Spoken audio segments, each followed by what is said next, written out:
नमस्कार दोस्तों, सृष्टि vision channel में आप सभी का स्वागत है। एजुकेशनल वीडियो देखने के लिए लाइक, शेयर और सब्सक्राइब करें सृष्टि विजन चैनल। आज हम इस वीडियो में बात करेंगे विभिन्न प्रकार की त्रिभुज। आपने त्रिभुजों के बारे में पढ़ा होगा। 3 भुजाओं से घिरी हुई आकृति त्रिभुज कहलाती है। अब अगर हम त्रिभुज को देखें तो हमें अलग अलग तरह से तरीके से ये नजर आती है, अलग अलग शेप। आप इन सब चित्रों को ध्यानपूर्वक देखें। इन सब चित्रों को अगर आप देखें, ये सब के सब त्रिभुज हैं, लेकिन फिर भी आप देख रहे होंगे इनमें थोड़ी थोड़ी भिन्नता पाई जा रही है। दिखने में ये सब थोड़े थोड़े अलग दिख रहे हैं। तो क्या इन त्रिभुजों के अलग अलग नाम हो सकते हैं या फिर इनको किसी गुण के आधार पर बांटा जा सकता है? आइए इस वीडियो में इसी विषय पर हम आपसे बात करते हैं। त्रिभुजों का वर्गीकरण, उनको बांटकर किस प्रकार से उनका नामकरण किया जा सकता है, आज हम इस वीडियो में यही सीखने वाले हैं। तो आइए चलते हैं। त्रिभुजों का वर्गीकरण जब हम क्लासिफिकेशन करते हैं, ट्रायंगल को वर्गीकृत करते हैं त्रिभुज को, तो त्रिभुजों का वर्गीकरण 2 आधार पर किया जाता है। नंबर 1 भुजाओं के आधार पर और नंबर 2 कोणों के आधार पर। तो त्रिभुज को बांटने के लिए 2 आधार लिए जाते हैं।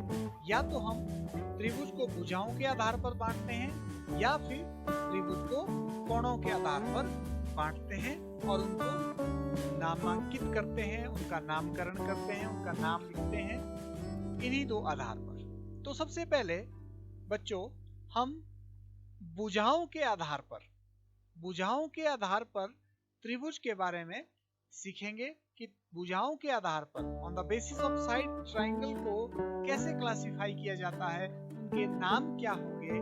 यहाँ पर आधार भुजाओं का लेने का मतलब है कि हम भुजाओं के आधार पर ही उसको नाम देने की कोशिश करेंगे। हम कोणों के बारे में नहीं सोचेंगे। हम त्रिभुज में जो भुजाएं हैं उनके आधार पर उसको बताने की कोशिश करेंगे। तो आइए चलते हैं।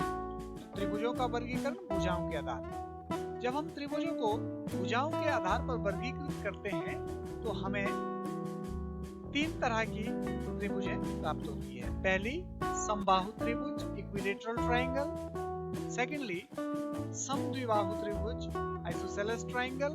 और तीसरी जो कैटेगरी है वो है विषमबाहु त्रिभुज, स्केलिन ट्रायंगल। तो भुजाओं के आधार पर 3 तरह की त्रिभुजें कैटेगराइजेशन होती है: समबाहु त्रिभुज, समद्विबाहु और विषमबाहु त्रिभुज। लेकिन आखिर ये होती कैसी त्रिभुज है? समबाहु त्रिभुज कैसी होती है, समद्विबाहु कौन सी होती है, विषमबाहु कौन सी होती है? तो आइए अब एक एक क्रमशः इनके बारे में हम विस्तार पूर्वक समझते हैं। सबसे पहले समबाहु त्रिभुज। नाम से स्पष्ट है, समबाहु त्रिभुज, इक्विलैटरल ट्रायंगल। आप इस चित्र को ध्यानपूर्वक देखें। यहाँ पर अगर आप देखेंगे AB, BC और AC 3 भुजाएं हैं और ये तीनों की तीनों आपस में बराबर है। यदि कोई ऐसी त्रिभुज हो जिसकी तीनों भुजाएं बराबर हो तो उस तरह की त्रिभुज को हम कहते हैं समबाहु त्रिभुज। जिस त्रिभुज की तीनों भुजाएं बराबर हो उसे समबाहु त्रिभुज, इक्विलैटरल ट्रायंगल कहते हैं। इस त्रिभुज को अगर हम देखें तो AB बराबर है BC बराबर है AC, तीनों भुजाएं बराबर है। नाम से भी देखिए, नाम से भी हम याद रख सकते हैं समबाहु त्रिभुज, जिसकी बाहु में समता हो, अर्थात बाहु मतलब भुजा, सम माने बराबर, जिसकी सभी भुजाएं बराबर हो उसको कहते हैं समबाहु त्रिभुज। तो यहाँ से हमें स्पष्ट हो गया कि कोई भी त्रिभुज जिसकी तीनों भुजाएं बराबर हो उसको हम कहते हैं समबाहु त्रिभुज। अब आगे चलते हैं। समद्विबाहु त्रिभुज। अब दूसरी जो त्रिभुज थी वो थी समद्विबाहु त्रिभुज। फिर से याद दिला रहा हूं, हम भुजाओं के आधार पर वर्गीकरण कर रहे हैं। समद्विबाहु त्रिभुज में इस चित्र को ध्यान से देखिएगा, यहाँ पर दो जगह जब भी ऐसे निशान लगे होते हैं तो इसका मतलब होता है ये साइडें आपस में बराबर है, ये भुजाएं आपस में बराबर हैं, साइड्स आर इक्वल। सो आप इसमें देखिए, जिस त्रिभुज की कोई दो भुजाएं बराबर हो उसे समद्विबाहु त्रिभुज कहते हैं। मतलब तीन भुजाओं में से यदि कोई भी दो भुजाएं बराबर होगी किसी त्रिभुज में तो उसका हम नाम देते हैं समद्विबाहु त्रिभुज। सम माने बराबर, द्वि दो, बाहु भुजाएं, जिसकी दो भुजाएं बराबर हो उसको कहते हैं समद्विबाहु त्रिभुज। यहाँ पर इस चित्र के अनुसार AB और AC आपस में बराबर है। तो आशा करता हूँ बच्चों आपको समद्विबाहु त्रिभुज के बारे में समझ आ गया होगा। आप इसको छांट सकते हैं, आप बता सकते हैं कि किस तरह की त्रिभुज समद्विबाहु त्रिभुज होती है। आगे बढ़ते हैं। विषमबाहु त्रिभुज, स्केलिन ट्रायंगल। PQR त्रिभुज को अगर ध्यान से देखें, इसमें कोई भी भुजा आपस में बराबर नहीं है। तो हम कह सकते हैं त्रिभुज जिसकी तीनों ही भुजाएं बराबर ना हो, तीनों ही भुजाएं दो बराबर होगी तो समद्विबाहु त्रिभुज, लेकिन तीनों ही भुजाएं अगर बराबर ना हो उसे विषमबाहु त्रिभुज, स्केलिन ट्रायंगल कहते हैं। तो इसमें PQ, QR और PR जो भुजाएं हैं वो आपस में बराबर नहीं है, कोई भी भुजाएं आपस में इनके बराबर नहीं है। तो बच्चों ये तीन तरह की त्रिभुज हमने समझी, समबाहु त्रिभुज, समद्विबाहु और विषमबाहु त्रिभुज। ये जो वर्गीकरण था भुजाओं के आधार पर किया गया था त्रिभुज का वर्गीकरण। आइए आगे बढ़ते हैं। अब कुछ समस्याओं को लेते हैं। मान लो हमारे पास एक ऐसी त्रिभुज दी गई है और उसका माप हमें दिया गया है 3 सेंटीमीटर, 3 सेंटीमीटर और 3 सेंटीमीटर। कहने का मतलब इस त्रिभुज को अगर हम देखें तो इसका क्या नाम होगा, कौन सी कैटेगरी इस त्रिभुज की है। तो हम देखते हैं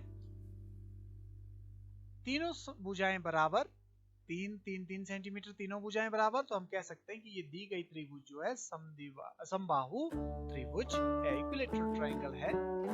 आइए एक और चित्र का अध्ययन करें। इस चित्र को भी ध्यान पूर्वक देखें। क्या आप बता सकते हैं ये कौन सी त्रिभुज है?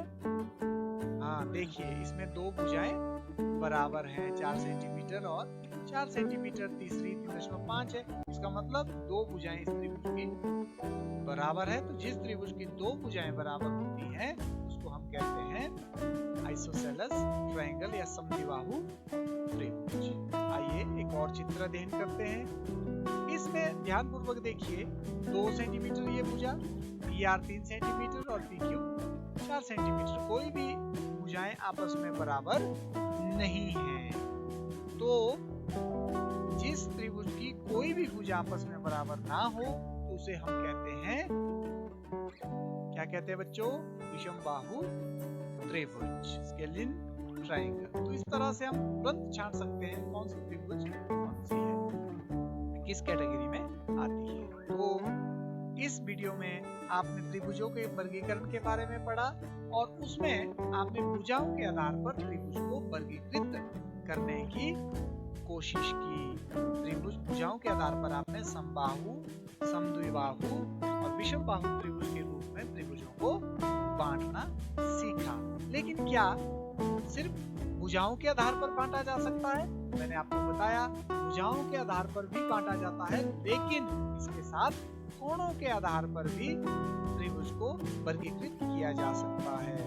तो कोणों के आधार पर त्रिभुज का वर्गीकरण कैसा होगा, इसके लिए आप मेरा अगला वीडियो देखें। इस वीडियो देखने के लिए आप सबका बहुत बहुत धन्यवाद।